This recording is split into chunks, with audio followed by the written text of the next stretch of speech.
Class 11 2026 তোমরা এখন তোমাদের পরীক্ষা দিচ্ছ, পড়াশোনা করছো, পরীক্ষা দিচ্ছ এবং অনেকে কমেন্টে আমাকে জানাচ্ছ দাদা প্লিজ আমাদের জন্য কিছু ভিডিও নিয়ে আসো। আজকের ভিডিওটা শুধুমাত্র তোমাদের জন্য। কি বলছি, কি করলে তোমরা ভালো নাম্বার পাবে আর কি তোমাদের পরীক্ষার প্রস্তুতি হতে পারে বা কীরকম প্রশ্ন আসতে পারে জানতে হলে দেখতে হবে আমার গোটা ভিডিওটি। আমি সুশোভন পাত্র, তোমরা দেখছো সুশোভন পাত্র এডুকেশন।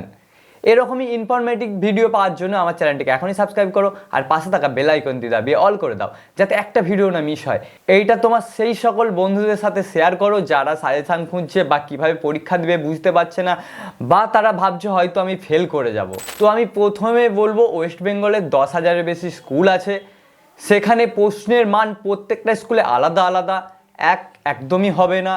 তো তোমাদের সেই সূত্রে বলে রাখি ক্লাস 11-এর জন্য কোনো সাজেশন হতে পারে না। কেন হতে পারে না সেটাও বলছি, কারণ যেহেতু তোমাদের স্কুলের মাস্টাররাই ওই প্রশ্নগুলো করে, এখানে কোনো বোর্ডের হাত নেই, সেই জন্য তোমাদের মাস্টাররা যেটা বলবে সেইটাই সাজেশন মেনে নাও, সেইগুলোই ভালোভাবে পড়াশোনা করো। এবার তোমাদেরকে বলবো তোমরা কিভাবে নাম্বার বেশি পাবে। শুধুমাত্র মাধ্যমিক উচ্চ মাধ্যমিকেই যে বেশি নাম্বার দেওয়া হয় এটা কিন্তু না, যেহেতু এটা তোমাদের স্কুলের এবং তোমাদের সেই মাস্টার তোমাকে ভালোভাবে চেনে, তারাও তোমাকে ফেল করে দিতে চাইবে না তোমরা যদি সেই সব জায়গাগুলো রেখে থাকো। প্রথমত পরীক্ষা হলে যাও, তোমরা ভালোভাবে কোশ্চেনটা পড়ো, বোঝার চেষ্টা করো তোমাদের কী কী অ্যাটেম্প করতে হবে, কী কী লিখতে হবে।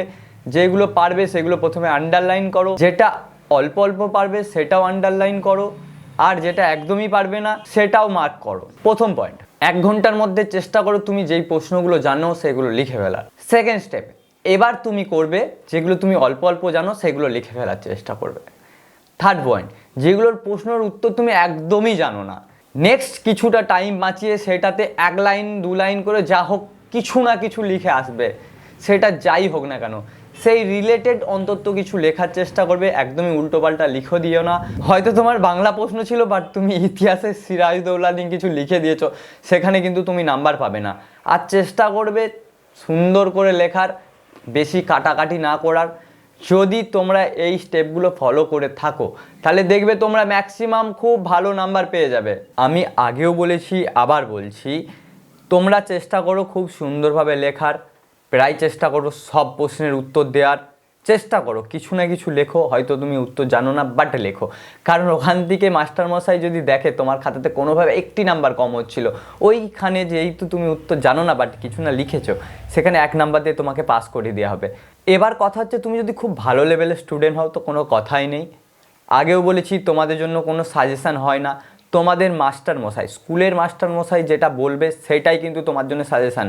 আশা করছি তোমার দিকে আমি কিছুটা বুঝাতে পেরেছি। যদি না বুঝতে পারো আমি আমার সোশ্যাল মিডিয়ার লিঙ্ক ভিডিওর ডেসক্রিপশানে দিয়ে দেবো, তোমাদের প্রশ্নগুলো আমায় ডিএম করতে পারো, আমি উত্তর দেওয়ার চেষ্টা করব। আর যদি তেমন হয় আমি একটা ডেডিকেটেড ভিডিও নিয়ে আসতে পারি। তো দেখা হচ্ছে নেক্সট কোনো ভিডিওতে। সুখে থেকো, ভালো থেকো, বাই।